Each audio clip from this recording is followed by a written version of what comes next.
हमने शहर को दी एक नई पहचान, हम हैं सिंघानिया बिल्डकॉन। भोपाल से खबर जहां वीडी शर्मा ने बड़ा बयान दिया है और उन्होंने कहा कि अब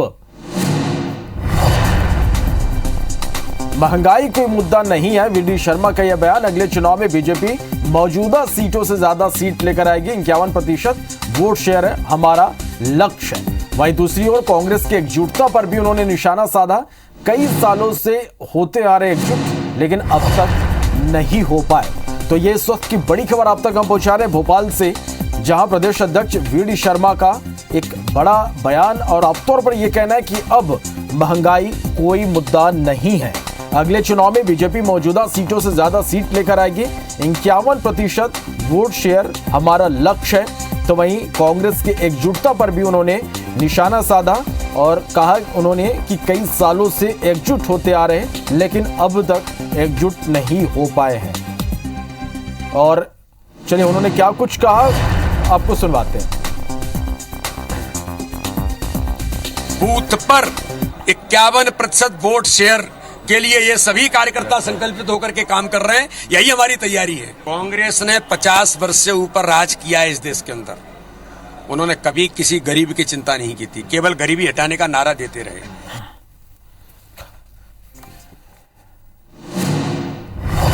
चलिए, तो अब महंगाई कोई मुद्दा नहीं है, प्रदेश अध्यक्ष वीडी शर्मा का ये एक बड़ा बयान है। इस पर चर्चा करेंगे, इस पर बातचीत करेंगे। हमारे साथ बीजेपी से पंकज चतुर्वेदी जी हमारे साथ फोन लाइन पर जुड़े हैं, तो वहीं कांग्रेस से स्वदेश शर्मा जी अपना पक्ष रखेंगे इस बयान पर। आप दोनों का बहुत स्वागत है IBC 24 पर।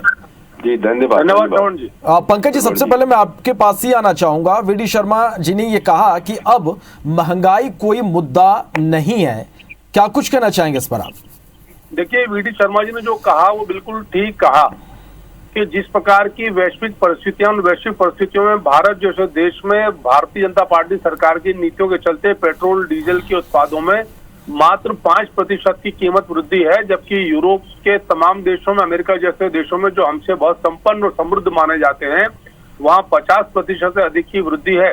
और मैं तो एक आपको श्रवण जी फिगर बताना चाहता हूँ, आपके माध्यम से दर्शक भी समझेंगे कि हमको इस गणित को समझना पड़ेगा कि तेल का खेल है क्या। यदि तेल की कीमत यदि हम 100 रुपए यानी 100% के साथ कैलकुलेट करें तो ये कच्चा तेल फ्री में नहीं आता। 35 रुपए कम से कम इसके प्रति लीटर की बात कर रहा हूँ, 35 रुपए कम से कम इसके रिफाइन करने और बाकी कॉस्ट में लगते हैं। राज्य सरकार करीब 25 रुपए टैक्स लेती है इसके ऊपर, और जो केंद्र सरकार की भी एक्साइज ड्यूटी है उसमें से लगभग 15% राज्यों को मिलता है। यदि कुल करों की बात करें तो लगभग 40% कर जो है वो राज्य की सरकारों के पास है और करीब 25% कर केंद्र की सरकार के पास है। तो राज्य में छत्तीसगढ़ की सरकार, महाराष्ट्र की सरकार, राजस्थान की सरकार का श्रीगंगानगर में सबसे महंगा पेट्रोल 122 रुपए, महाराष्ट्र में 122 रुपए कुछ पैसे, वहां कम करते उदाहरण प्रस्तुत करें। ये इतने सारे ज्ञान बांटते हैं कांग्रेस के लोग महंगाई को लेके।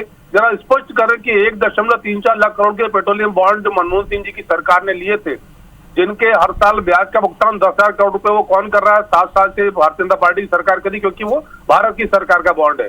और इन 1.34 लाख करोड़ के पेट्रोलियम बॉन्ड के भुगतान की प्रक्रिया वित्तीय वर्ष 2020-21 से प्रारंभ हो गई है और बॉन्ड के अनुरूप वित्तीय वर्ष 25-26 तक इसको समाप्त करना है। यानी सरकार को पेट्रोलियम कंपनी को पैसा चुकाना, और नहीं चुकाएंगे तो पेट्रोलियम कंपनियों की हालत खराब हो जाएगी। ये महंगाई के बड़े कारण है। 60-65 साल तक जिन्होंने पैरेलल फ्यूल के ऊपर यानी ऊर्जा के ऊपर ध्यान नहीं दिया, हम हाइड्रोजन एनर्जी की बात कर रहे हैं, हम बैटरी चालित वाहनों की बात कर रहे हैं, हम इथेनॉल 20, 40, 60 की बात कर रहे हैं। किसने रोका था कांग्रेस की सरकारों को?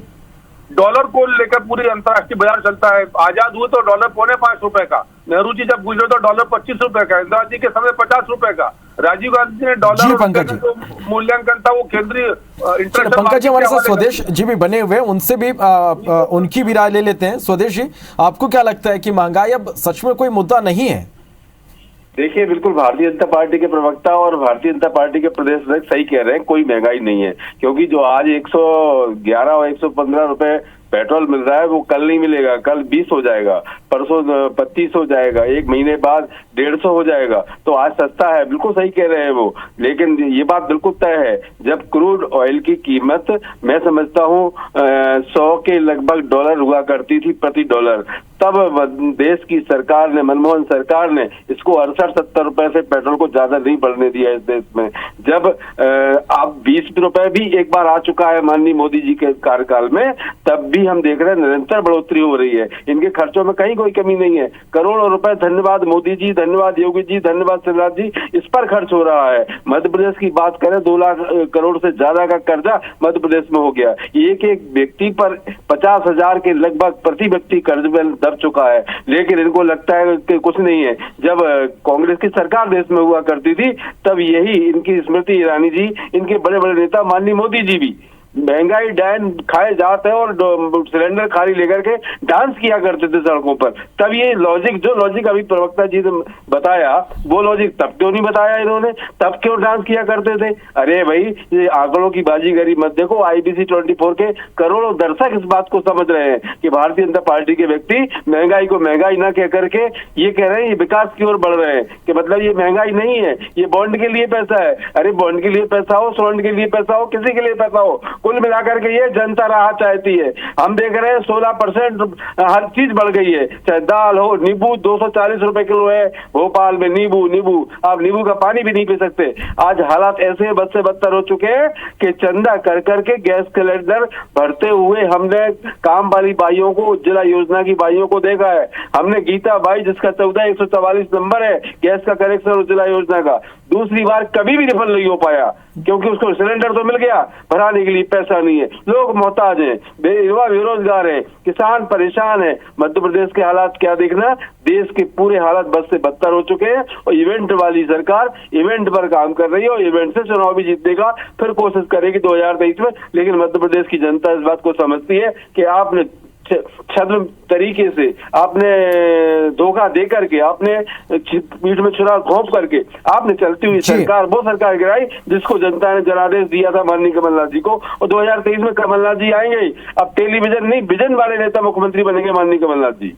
चले, अब पंकज जी मैं आपके पास आना चाहूंगा। पंकज जी, आप स्वदेशी की बातों का जरूर जवाब दीजिएगा, लेकिन पंकज जी आप भी ये मान रहे हैं कि जिस तरह से पेट्रोल डीजल के दाम बढ़ रहे हैं, हर चीजों के दाम बढ़ रहे हैं, क्या बीजेपी ये जनता को समझाने में कामयाब हो पाएगी कि ये जो महंगाई बढ़ रही है, चीजों के जो दाम बढ़ रहे हैं वो जायज है? देखिए, मैं आपको 2 उदाहरण गिनाता हूं जो जनता जनार्दन को लिए संदेश है IBC 24 के माध्यम से। कमलनाथ जी की सरकार जब 18 बनी तो कांग्रेस पार्टी के वचन पत्र में लिखा था कि ये सरकार बनने पर 5 रुपए प्रति लीटर कम करेंगे पेट्रोल डीजल। कम नहीं किया, 15 महीने रहे, चले गए।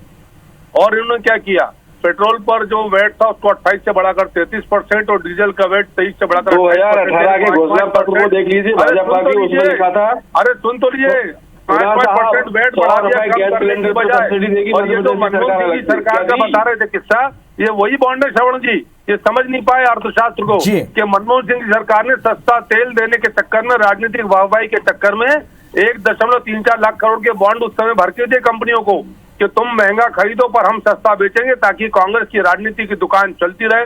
पर फिर भी चुनाव हार गए क्योंकि लोग निश्चित रूप से पंकज जो स्वदेशी, ये देखना होगा आने वाले वक्त में कि इस महंगाई का कितना असर जनता पर पड़ता है और क्या सच में आने वाले दिनों में महंगाई कोई मुद्दा नहीं रहेगा। आप दोनों का बहुत शुक्रिया हमारे साथ जुड़ने के लिए और इस तमाम